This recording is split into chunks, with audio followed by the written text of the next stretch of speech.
जय Hind friend, India pride में आप सभी का स्वागत है। फ्रेंड्स, यहाँ पे देखिए हम भारतीय काव्य शास्त्र से रिलेटेड प्रीवियस के क्वेश्चन को कर रहे हैं और क्वेश्चन है कि उज्जवल नीलमणि ग्रंथ के लेखक कौन है। रूप गोस्वामी, राजशेखर, अभिनव गुप्त, मम्मट। इसमें हमें ये देखना है कि उज्जवल नीलमणि ग्रंथ के लेखक कौन है। उज्जवल नीलमणि जो ग्रंथ है इसके लेखक का नाम है रूप गोस्वामी और ये 2005 में क्वेश्चन आया है। बाकी यहाँ पे ग्रंथ रचनाकाल और ग्रंथकार के जो नाम के लिस्ट दिए हैं उनमें से आपको सभी को कंठस्थ करना है। उज्जवल नीलमणि 15वीं-16वीं शताब्दी में लिखा गया ग्रंथकार है रूप गोस्वामी। इसी तरीके से काव्य प्रकाश मम्मट जी का है, जिन्होंने शब्दार्थों सहितों में गुण और अलंकार को भी महत्ता दी है, तो ये मम्मट है। और काव्य प्रकाश 11वीं शती के उत्तरार्ध में अगर आप देखेंगे तो ये काव्य प्रकाश है। काव्य मीमांसा 9वीं शताब्दी, इसके है राजशेखर। तो उज्जवल नीलमणि 15वीं-16वीं शताब्दी रूप गोस्वामी, काव्य प्रकाश जो कि 11वीं शताब्दी मम्मट के द्वारा है। काव्य मीमांसा 9वीं शताब्दी राजशेखर। तंत्रालोक जो कि 10वीं शताब्दी का उत्तरार्ध है और ये अभिनव गुप्त के द्वारा है। तो उज्जवल नीलमणि, काव्य प्रकाश मम्मट, काव्य मीमांसा शेखर और तंत्रालोक अभिनव गुप्त। अभिव्यक्तिवाद के प्रवर्तक का नाम क्या है। शंकुक, भट्ट, लोलट, अभिनव गुप्त, आनंदवर्धन। ये राजस्थान लेक्चरर में भी आया, यूजीसी नेट में भी आया हुआ क्वेश्चन है अभिव्यक्तिवाद। और अगर आपको याद हो, हमने अभी से अभिनव याद दिलाया आपको। अब आप इनमें से शायद इन सारे लोगों के नाम याद कर चुके होंगे, क्योंकि इसके पहले ये प्रीवियस के क्वेश्चन देखिए रिपीट होते हैं, ये आपको आइडिया लगेगा। हमने आपको शंकुक का कैसे याद कराया था, चित्र तुरंग न्याय। बार बार ये क्वेश्चन आता है, शंकुक ने कौन सा दर्शन अपनाया, तो चित्र तुरंग न्याय में ही न्याय है। इसलिए न्याय की बात करें तो न्याय जो आपका जैसे एक तरीके से होता नहीं कि जो दर्शन है, तो न्याय दर्शन के तहत चित्र तुरंग न्याय की बात शंकुक जी ने किया था। और शंकुक किस चीज की अनुमति देते हैं, न्याय की। तो अनुमतिवाद, न्याय दर्शन, चित्र तुरंग न्याय, ये सब कुछ जुड़ा है शंकुक से। दूसरी चीज हमने कहा था कि आपको अभिव्यक्तिवाद याद करना है, तो वो कैसे याद करेंगे, तो तो अभिव्यक्ति, अभिनव और अभिव्यक्ति, ठीक है। और भट्ट लोलट और भट्ट नायक की बात की थी। हमने कहा था इसमें आप कंफ्यूज मत होइएगा, भट्ट लोलट या नायक। हमने ऐसे कहा था नायक को एक तरीके से ऐसे कहिए, नायक भुक्ति, ठीक है। तो भट्ट नायक में भुक्ति, इस तरीके से अगर आप याद करेंगे तो आपको ये भी याद होगा है। और आनंदवर्धन जो है तो ध्वनि सिद्धांत के प्रवर्तक हैं। इस तरीके से आपको वाद वाली समस्या खत्म हो जाएगी। और जो दर्शन है, क्योंकि इनके दर्शन से क्वेश्चन आता है, और एक विद्यार्थी के तरीके से जो जो कठिनाइयों का सामना हमें करना पड़ा है, जिन तरीके से हमें चीज़ें नहीं याद होती, जिस ट्रिक को हम अपने लिए आजमाते हैं उसको हम जरूर आपको बताते कि लेक्चर को आप बार बार सुनेंगे, बार बार प्रैक्टिस करें 350-400 क्वेश्चन, तो क्वेश्चन के दौरान ही आपको आंसर याद हो जाए। अभिव्यक्ति अभिनव से, अभिनव अभिव्यक्ति और शैव दर्शन। अब देखिए शंकु का अनुमिति चित्र तुरंग न्याय, तो न्याय याद हो गया। लेकिन यहाँ पे जो भट्ट लोलट है, जिनका हमने कहा कि आपको उत्पत्ति याद रखना है, तो उत्पत्ति कहिए या आरोप कहिए, ये मीमांसा दर्शन से है, ठीक है। और अभिव्यक्ति अभिनव शैव, तो ऐसे इनका क्रम से ध्यान रख लिए। अभिनव से तो आप अभिव्यक्ति कर लेंगे, लेकिन अभिनव तरीके से अभिव्यक्ति किसने किया था, शैव ने किया था। तो शैव, अभिव्यक्ति, अभिनव। बाकी न्याय, शंकुक, अनुमिति, ध्वनि सिद्धांत के आनंदवर्धन, ये तो प्रसिद्ध है। और बाकी भट्ट लोलट में कंफ्यूजन हो तो मीमांसा बच रहा है, तो मीमांसा, भट्ट लोलट, उत्पत्ति, आरोपवाद।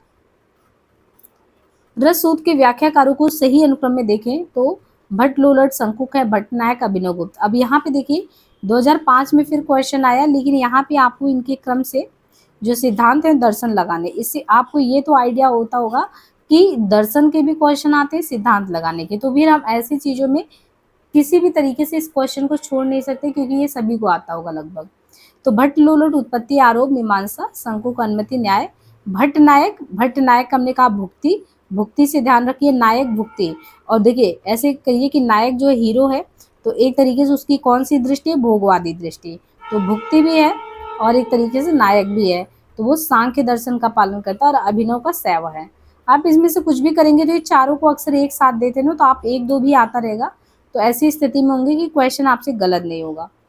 सब शक्तियों के बारे में हमने देखा था, तो व्यंजना के बारे में पूछा कि व्यंजना जो शक्ति उसका काम क्या है, मूल्य अर्थ को व्यक्त करना, प्रयोजन को व्यक्त करना, मुख्यार्थ को व्यक्त करना, मुख्यार्थ में छिपे अकथित अर्थ को व्यक्त करना।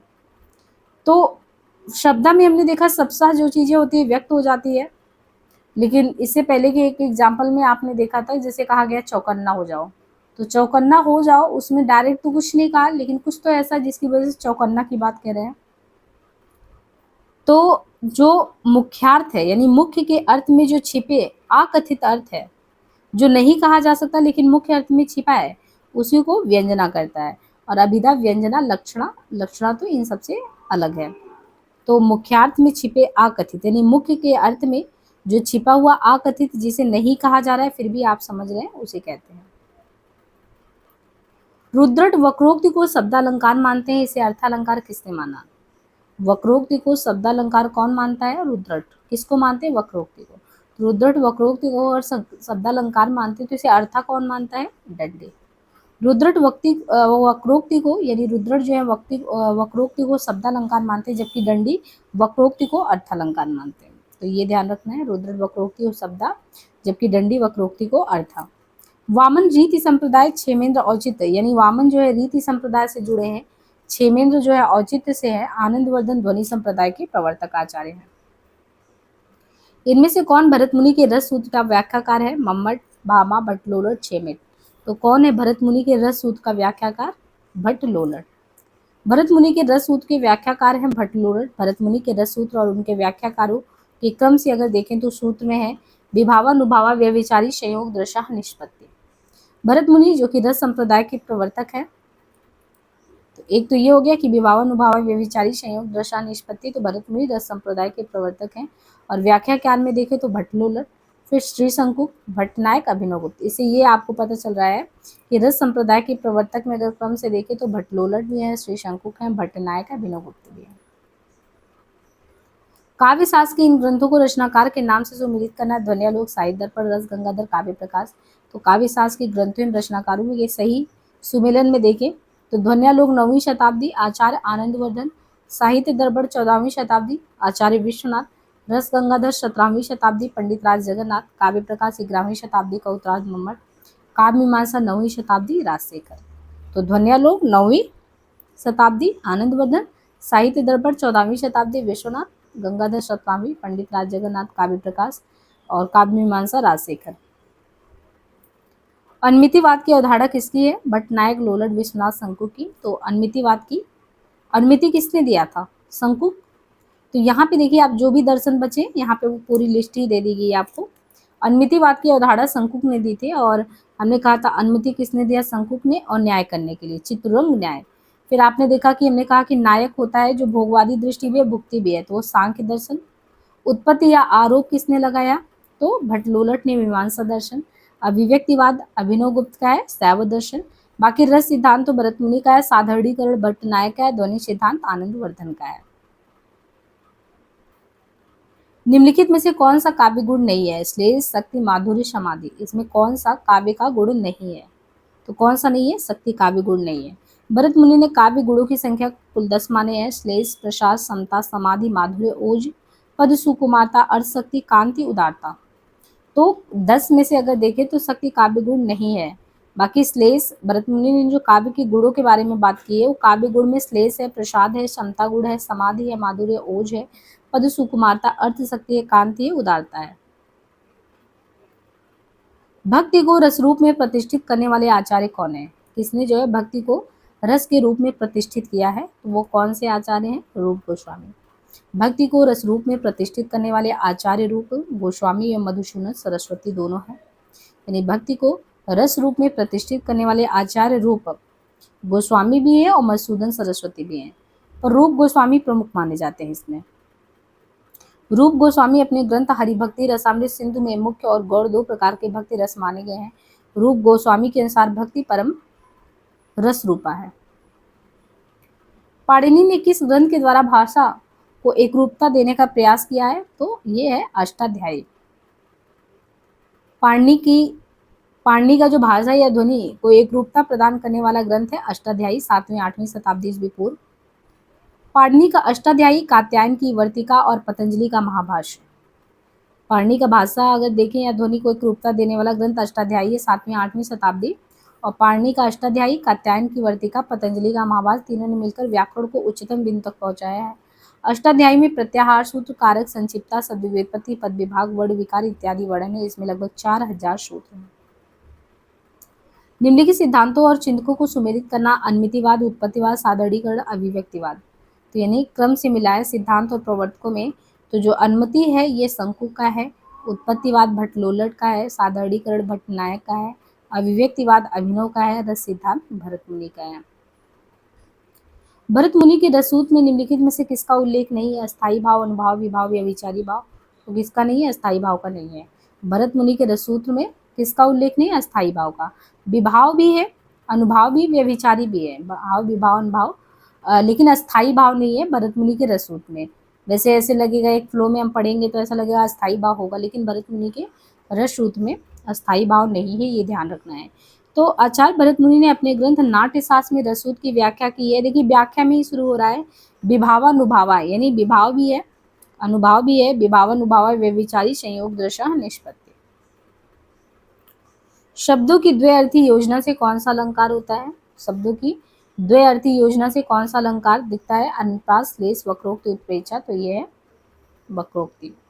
शब्द की द्वयर्थी योजना से वक्रोक्ति अलंकार, वक्रोक्ति अलंकार जहाँ पर वक्ता के कथन का श्रोता द्वारा वक्ता के अभिप्रेत आशय से श्लेष अथवा काकु उक्ति से भिन्न अर्थ लगाया जाए, वहाँ पे वक्रोक्ति होता है।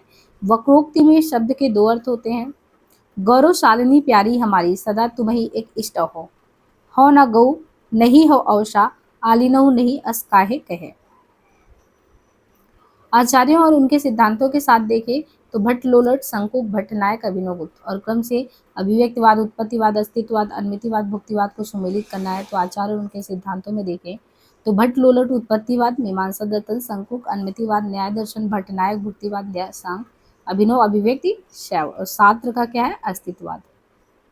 लक्षण ग्रंथ का अर्थ है नायिका भेद, रस निष्पत्ति, काव्यांग विवेचन, गुणदोष। तो यहाँ पे क्रमशः देखें तो लक्षण ग्रंथ का अर्थ है काव्यांग विवेचन। लक्षण ग्रंथ का अर्थ है काव्यांग विवेचन। छंद, अलंकार, नायिका भेद इत्यादि का काव्यगत विवेचन ही लक्षण ग्रंथ है। इनमें से कौन सा रस सूत्र की व्याख्याता, यानी कौन इनमें रस सूत्र के व्याख्याता नहीं है? शंकुक, वामन, भट्ट लोलट, अभिनवगुप्त। तो वामन रस सूत्र के व्याख्याता नहीं, ये रीति संप्रदाय के प्रवर्तक है। जबकि भरत मुनि के रस सूत्र के व्याख्याकारों में 4 नाम आते हैं, जिनमें भट्ट लोलट, शंकुक है, भट्ट नायक है, अभिनवगुप्त है। The principle of literary criticism, the principle of literary criticism किसका ग्रंथ है? आइए रिचर्ड लुकास, मैथ्यू आर्नोल्ड, टोचे। किसका है? रिचर्ड का है। The principle of literary criticism ये सन 1924 ईस्वी में लिखा गया। तो प्रिंसिपल ऑफ लिटरेरी क्रिटिसिज्म 1924 ईस्वी, practical criticism 1929, science and poetry 1926 ईस्वी, द फिलॉसफी ऑफ रेटोरिक 1936 ईस्वी। तो the principle of literary 1924, practical criticism 1929, science and poetry 1926, the philosophy of rhetoric 1936। आइए रिजल्ट 1893 से 1979, यानी 1893 टू 1979। एस्थेटिक जो रचना 1902, तो इसको आपको सभी को ध्यान रखना है क्योंकि एस्थेटिक जो है क्रोचे की है। जबकि जो कल्चर एंड अनार्की करके 1869 में, और literature and drama, essays on church and state, the function of critical, ये मैथ्यू आर्नोल्ड की। ये सारी रचनाओं के बारे में पूछा जाता कौन सी किसकी है, तो इसलिए आपको आई रिचर्ड का भी सारा ध्यान रखना है। ये तो कई बार पूछा गया था। Principle of literary criticism 1924।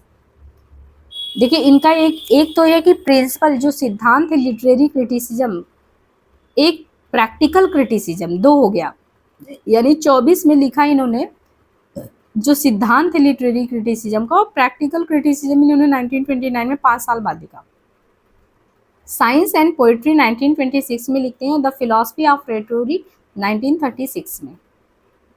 इसके बाद एस्थेटिक क्रोचे की रचना है, जबकि कल्चर एंड अनार्की 1869 में, तो कल्चर एंड अनार्की 1869 में लिखते हैं, लिटरेचर एंड ड्रामा 1973 में लिखते हैं, essays on church and state, the function of criticism 1877 में लिखते हैं। ये सब मैथ्यू आर्नोल्ड का है।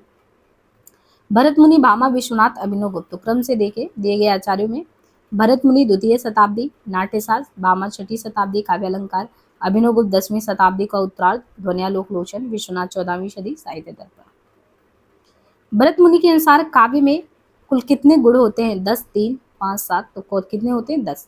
भरत मुनि ने जो गुणों की संख्या मानी है वो 10 मानी है। और 10 गुण जो भरत मुनि के अनुसार है, श्लेष है, प्रसाद है, यानी भरत मुनि ने जो गुणों की संख्या 10 मानी उसमें श्लेष है, प्रसाद है, समता, समाधि, माधुर्य, ओज, पद, सौकुमार्य, अर्थ, शक्ति, उदारता, कांति। मम्मट, भामा, आनंदवर्धन ने गुणों की संख्या कितनी मानी है? 3। तो और लोगों ने माधुर्य, ओज, प्रसाद को माना है, लेकिन भरत मुनि ने गुणों की संख्या 10 मानी, जिनमें श्लेष है, प्रसाद है, समता, समाधि, माधुर्य, ओज, पद, सौकुमार्य, अर्थ, शक्ति, उदारता, कांति। भारतीय काव्यशास्त्र के प्रमुख काव्यशास्त्रियों का सही क्रम क्या है? आनंदवर्धन, भरत मुनि, जगन्नाथ, विश्वनाथ। अगर हम क्रम से इन्हें लगाएं तो काव्यशास्त्रियों का जीवन क्रम के अनुसार सही अनुक्रम क्या है? भरत मुनि 2वीं सदी, आनंदवर्धन 9वीं, विश्वनाथ 14वीं, जगन्नाथ 17वीं सदी। सिद्धांतों के विचारकों के साथ सुमेलित करना, अभिव्यंजना, अभिजात्यवाद, अस्तित्ववाद, विखंडनवाद। तो यहाँ पे सिद्धांत विचारक अभिव्यंजना के क्रोचे हैं 1866 से 52, अभिजातवाद टी.एस. इलियट अमेरिका, अस्तित्ववाद सार्त्र का है, विखंडनवाद जाक देरिडा का है, नव अभिजातवाद मैथ्यू आर्नल्ड का है। काल के अनुसार देखें आचार्यों का सही क्रम, तो भामा, दंडी, आनंदवर्धन, अभिनवगुप्त। क्रम से देखें भामा जो है काव्यालंकार 6वीं शताब्दी, दंडी काव्यदर्श 7वीं शताब्दी, आनंदवर्धन ध्वन्यालोक 8वीं, 9वीं, अभिनवगुप्त ध्वन्या 10वीं। निम्नलिखित अवधारणाओं के बारे में देखें सहृदय, साधारणीकरण, मधुमती भूमिका, अर्थ की लय। तो अवधारणा और संस्थापक में सुमेलित करें तो जो सहृदय है वो आनंदवर्धन, साधारणीकरण भट्टनायक, मधुमती भूमिका केशव प्रसाद, अर्थ की लय जगदीश गुप्त। वक्रोक्ति संप्रदाय के विरोधी आचार्य कौन है? भामा, रुद्रट, आचार्य विश्वनाथ। नंबर 2, वक्रोक्ति जो है उसके विरोधी आचार्य कौन है? आचार्य विश्वनाथ। वक्रोक्ति संप्रदाय के विरोधी आचार्य जो है विश्वनाथ है, जबकि वक्रोक्ति संप्रदाय के प्रतिष्ठापक आचार्य कुंतक है। तो विरोधी कौन है? विश्वनाथ। प्रतिष्ठापक है कुंतक। इसका सर्वप्रथम शास्त्रीय विवेचन किसने किया है? भामा ने किया है। काव्य हेतुओं में व्युत्पत्ति का सही अर्थ क्या है? काव्य हेतुओं में व्युत्पत्ति का सही अर्थ क्या है? परिश्रम, लोक ज्ञान, शब्द ज्ञान, प्रगाढ़ पांडित्य। तो काव्य हेतुओं में व्युत्पत्ति का सही अर्थ है शब्द ज्ञान। काव्य हेतुओं में जो व्युत्पत्ति है उसका सही अर्थ है शब्द ज्ञान। काव्य हेतुओं में मुख्यतः 3 प्रकार के अर्थ होते हैं, प्रतिभा, व्युत्पत्ति, अभ्यास। वैदग्धा भंगी भड़ीति किसका सूत्र है? वैदग्धा भंगी भड़ीति ये किसका सूत्र है? कुंतक, राजशेखर भोज, पंडित राज, ये कुंतक का है। वैदग्धा भंगी भड़ीति कुंतक का सूत्र है। अदोषम निर्दोषम गुणवत्या काव्य अलंकारम कृतम, ये भोजराज का है। तस् कवि कर्मता स्मृतम काव्यम, राजशेखर का है। रमणीयात प्रतिपादकः, जगन्नाथ का है। रस गंगाधर में पंडित राज जगन्नाथ ने किस बादशाह की प्रशंसा की है? तो यह है शाहजहां का। पंडित राज जगन्नाथ शाहजहां के समकालीन थे और तथा इन्हीं के दरबार में रहते थे। इन्हें पंडित राज की उपाधि शाहजहां ने दी थी। रस गंगाधर में पंडित राज ने अपने आश्रयदाता शाहजहां की प्रशंसा की। काव्यालंकार किसकी रचना है? भामा, दंडी, राजशेखर, उद्भट। काव्यालंकार भामा की रचना है। काव्यालंकार भामा 6वीं, काव्य मीमांसा राजशेखर 9वीं, काव्यदर्श दंडी 7वीं और श्रृंगार तिलक 10वीं। नाटक को पंचम वेद किसने कहा? धनंजय, भरत मुनि, भट्टनायक, भानुदत्त। तो भरत मुनि ने कहा। आचार्य भरत मुनि ने अपने ग्रंथ नाट्यशास्त्र में नाटक को पंचम वेद कहा है, जबकि धनंजय ने 10 रूपक नामक ग्रंथ की रचना की और भट्टनायक ने सबसे पहले साधारणीकरण की अवधारणा दी। काव्यालंकार संग्रह के रचनाकार कौन है? उद्भट, दंडी, भामा, वामन। तो ये है काव्यालंकार संग्रह के रचनाकार उद्भट है। काव्यालंकार संग्रह 9वीं सदी पूर्वार्ध उद्भट। काव्यालंकार 6वीं शताब्दी का मध्यकाल भामा। काव्यदर्श 7वीं सदी उत्तरार्ध दंडी। काव्यालंकार सूत्रवृत्ति 8वीं 9वीं सदी वामन। तो काव्यालंकार संग्रह हो गया, काव्यालंकार, काव्यदर्श। आचार्य कुंतक काव्यशास्त्र में किस संप्रदाय के प्रवर्तक माने जाते हैं? तो वक्रोक्ति। आचार्य कुंतक काव्यशास्त्र में वक्रोक्ति संप्रदाय के प्रवर्तक माने जाते हैं। कुंतक की प्रसिद्ध कृति का नाम है वक्रोक्ति जीवितम। बाकी रस भरत मुनि, अलंकार भामा, औचित्य क्षेमेन, ध्वनि आनंदवर्धन, रीति वामन। एकांकी में अन्विति अथवा संकलन त्रय के तहत काल स्थान के साथ किसके निर्वाह की गणना की जाती है? कार्य। भरत मुनि के अनुसार नाट्य शास्त्र में संकलन त्रय का उल्लेख इस प्रकार है। इसके तहत काल, स्थान और कार्य अवस्था की गणना होती है, जबकि बीज, बिंदु, पताका, प्रकृति, कार्य ये 5 अर्थ प्रकृतियां हैं। शब्द में जहाँ मूल अर्थ नहीं बल्कि उसका व्यंग्यार्थ अभिप्रेत होता वहाँ कौन सी सब शक्ति होती है? विधा, व्यंजना, लक्षणा, उपयुक्त सभी। तो शब्द में जहाँ मूल अर्थ नहीं बल्कि उसका व्यंग्यार्थ अभिप्रेत होता वहाँ व्यंजना होता है। तो शब्द में जहाँ भी मूल अर्थ या मुख्यार्थ, अभिधा, जहाँ मुख्यार्थ बाधित हो, लक्ष्यार्थ हो, लक्षणा और जहाँ पर मुख्यार्थ लक्ष्यार्थ दोनों ही बाधित हो व्यंग्यार्थ। काव्य दोष की परिभाषा इनमें से सबसे पहले किसने दी? दंडी, वामन, भामा, आनंदवर्धन। तो वामन ने काव्य दोष की सर्वप्रथम परिभाषा दी और कहा गुण विपर्यत मानो दोष, अर्थात गुण की आत्मा के विपरीत अवयव ही दोष है। इन्होंने दोषों की संख्या 20, 10 शब्द 10 अर्थ दोष। दंडी गुण को रीत का नियामक सिद्ध करने वाले पहले आचार्य, इन्होंने काव्य में कटुवचन को दोष माना है। भामा ने कुकवित्व को साक्षात नृत्य माना है। आनंदवर्धन रस के साथ औचित्य का संबंध स्थापित करने वाले पहले आचार्य आनंदवर्धन है। हेयता को काव्य में जोड़ने की चेष्टा की है। रस निष्पत्ति के संदर्भ में भुक्तिवाद किस आचार्य का मानना है? अभिनव, भट्टनायक, शंकु, भट्टलोलर। तो ये है भट्टनायक। रस निष्पत्ति के संदर्भ में जो भुक्तिवाद भट्टनायक का मानना है। भट्टलोलट 9वीं सदी, भट्ट शंकुक 9वीं सदी। अब देखिए भट्टलोलट जो है इनका मीमांसा दर्शन है, भट्ट शंकुक न्याय दर्शन है। तो जो भट्टलोलट है उत्पत्तिवाद या आरोपवाद और भट्ट शंकु का है अनमितिवाद। और भट्टनायक है 10वीं सदी भुक्ति या भोगवाद सांख्य दर्शन। ये हमने पहले भी बात किया। बस इसमें आपको ये ध्यान रख लेना है कि जो भट्टलोलट है और शंकुक है इनका समय 9वीं सदी है और जो भट्टनायक है अभिनव 10वीं है। बस ये है कि भट्टनायक का जो 10वीं सदी दिया है लेकिन अभिनव गुप्त का 10वीं सदी का उत्तरार्ध। निम्नलिखित में से कौन सा कथन आचार्य विश्वनाथ का नहीं है? रस अखंड है, रस स्वप्रकाश है, रस वेदांतर स्पर्श शून्य है, रस अपने आकार से भिन्न रूप में आस्वादित किया जाता है। तो कौन सा कथन आचार्य विश्वनाथ का नहीं है? यही रस अपने आकार से भिन्न रूप में आस्वादित किया जाता है। रस अपने आकार से भिन्न रूप में आस्वादित किया जाता है, ये कहना आचार्य विश्वनाथ का नहीं है। आचार्य विश्वनाथ का कहना है रस अखंड है, रस स्वप्रकाश है, रस वेदांतर स्पर्श शून्य है। तो यानी क्या क्या इन्होंने कहा है विश्वनाथ ने? रस अखंड भी है, रस स्वप्रकाश भी है, रस वेदांतर स्पर्श शून्य भी है, आनंद में है, चिन्मय है, ब्रह्मा रस सहोदर है। तो क्या क्या इन्होंने कहा है? रस अखंड है, स्वप्रकाश है, वेदांतर स्पर्श शून्य है, आनंद में है, चिन्मय है, ब्रह्मा स्वाद सहोदर है, लोकोत्तर चमत्कार प्राण है, रस अपने आकार से अभिन्न होता है। ध्वन्यालोक किस शताब्दी का ग्रंथ है? 7वीं, 9वीं, 8वीं, 11वीं। तो 9वीं शताब्दी। ध्वन्यालोक जो है 9वीं शताब्दी का ग्रंथ है, जिसकी रचना किसने की थी ध्वन्यालोक की? आनंदवर्धन ने। आनंदवर्धन ने काव्यशास्त्र में ध्वनि संप्रदाय का प्रवर्तन भी किया। इनमें से कौन सा विचारक मार्क्सवादी है? लियो लावेंथेल, जाक जेरिदा, ल्यूकास, हिप्पोलिट। तो ये जॉर्ज ल्यूकास है। जॉर्ज ल्यूकास जो कि एक पाश्चात्य काव्यशास्त्री और मार्क्सवादी विचारक हैं। मार्क्सवादी भी है, पाश्चात्य हैं जॉर्ज ल्यूकास, जबकि लियो लावेंथेल, हिप्पोलिट, जाक देरिदा आदि उत्तर आधुनिकतावाद विचारधारा के काव्यशास्त्री। बायोग्राफिया लिटरेरिया का प्रकाशन वर्ष क्या है? 1817। बायोग्राफिया लिटरेरिया 1817 ईस्वी। सैमुअल टेलर कॉलेज 72 से 34। इनका जन्म इंग्लैंड में हुआ। कॉलेज के महत्वपूर्ण रचनाओं में द फ्रेंड 1817 ईस्वी, ए to reflection 25, church and state 30, confessions of inquiring spirit 40। निम्नलिखित में से डॉक्टर जॉनसन की कृति कौन सी है? डॉक्टर जॉनसन रिमलर और रिमलर डॉक्टर जॉनसन, एस्थेटिक विंदित Croce, science and poetry, I Richard, illusion and reality, Caudwell. निम्नलिखित में से कौन सा समीक्षक नई आलोचना से जुड़ा नहीं है?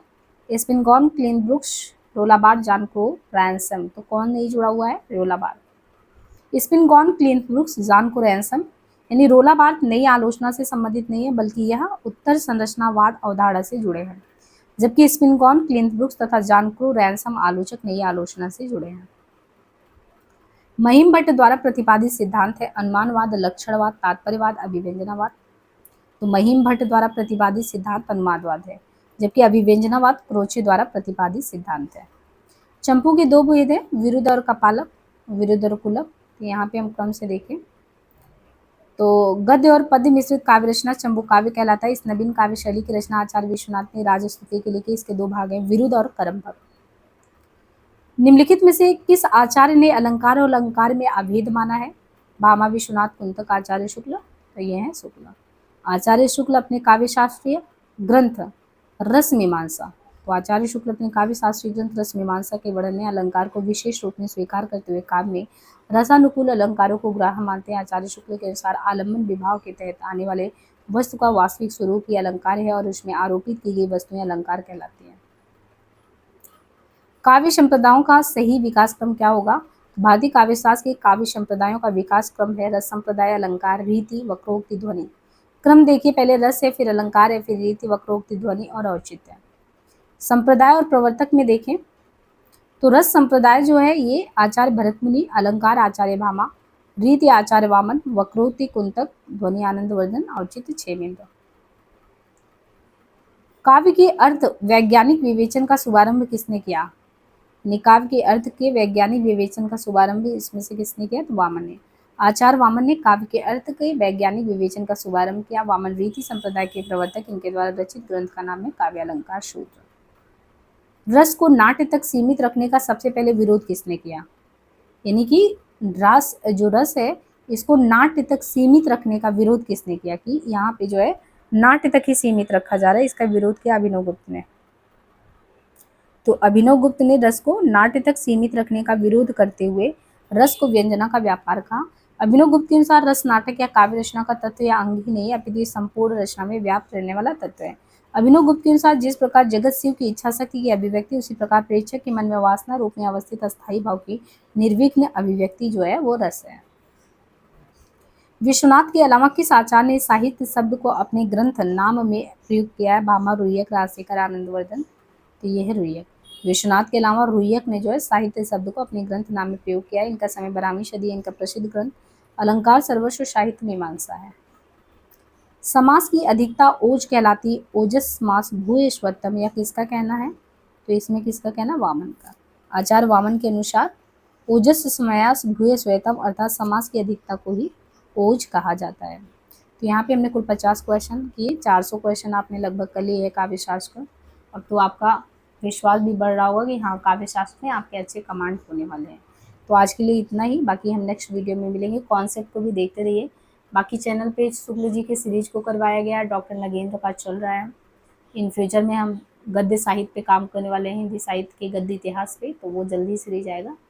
और बाकी यूजीसी नेट में जो भी स्टूडेंट अपीयर होने वाले हैं, मूल टेक्स्ट जरूर पढ़ें, चाहे वो कोई उपन्यास विधा लगाओ, कुछ भी, उसको बहुत अच्छे से आपको करना है। जो चैनल पे कराया करते रहिए।